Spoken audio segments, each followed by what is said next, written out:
దక్షిణాది రాష్ట్రాల్లో సిపిఐకి కొత్త సమస్య వచ్చి పడింది.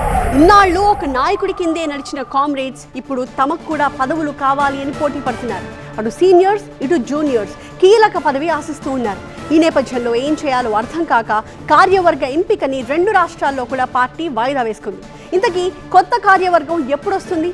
ఎప్పుడూ కొనసాగే సంప్రదాయానికి ఈసారి ఏమన్నా ఎండ్ కార్డ్ పడుతుందా? కమ్యూనిస్టు పార్టీలకు సారథ్యం వహించాలంటే నాయకులకు కత్తి మీద సాములా ఉంటుంది. పోరాటాలు చేసిన అనుభవంతో పాటు క్యాడర్ను సమర్థవంతంగా ముందుకు నడిపే నాయకుడు అవసరం అవుతారు. ఇదే అందరి ఏకాభిప్రాయంతో కార్యవర్గాన్ని ఎంపిక చేసేందుకే ఎక్కువగా ప్రాధాన్యమిస్తారు. ఒకవేళ కార్యదర్శి పదవికి ఎక్కువ మంది పోటీ పడినా ఇరుపక్షాలను కూర్చోబెట్టి సామరస్యంగా మాట్లాడి ఏకాభిప్రాయంతోనే ఎంపిక చేస్తారు. అంటే మిగిలిన రాజకీయ పార్టీల్లాగా పదవుల కోసం కొట్లాటలు ఇక్కడ ఉండవు. ఈసారి దక్షిణాది సిపిఐలో భిన్న పరిస్థితులు కనిపిస్తున్నాయి.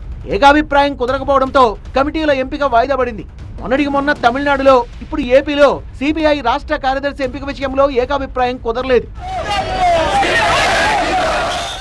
భారత కమ్యూనిస్టు పార్టీ తమిళనాడు 26వ రాష్ట్ర మహాసభలు సేలంలో ఈ నెల 14 నుంచి 4 రోజుల పాటు జరిగాయి. పార్టీ జాతీయ ప్రధాన కార్యదర్శి డి రాజా, తమిళనాడు రాష్ట్ర కార్యదర్శి ఆర్ ముత్తరాసన్ సమక్షంలో జరిగిన ఈ సమావేశాలు కొత్త రాష్ట్ర కార్యదర్శి ఎంపిక జరగకుండానే ముగిశాయి. నేతల మధ్య ఏకాభిప్రాయం కుదరకపోవడమే దీనికి కారణం.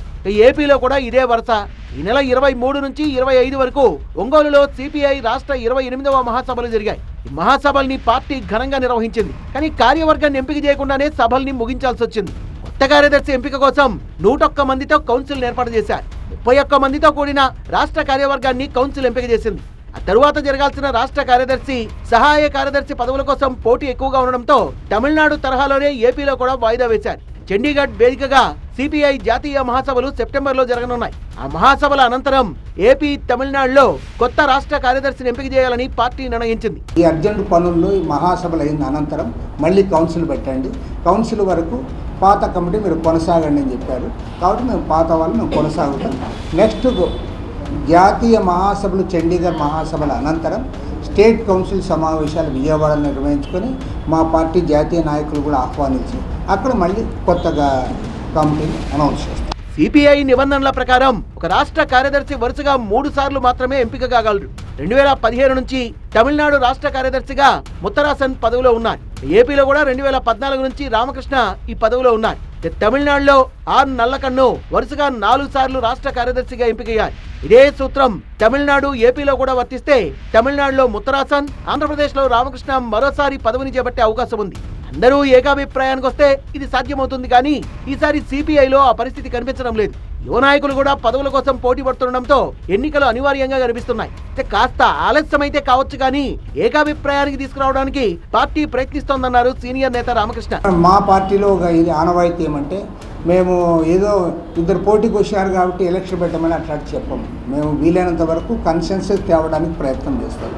అందరి కామ్రేడ్స్ అభిప్రాయాలు అందరితో 1-2 సార్లు చర్చించి చేస్తాము.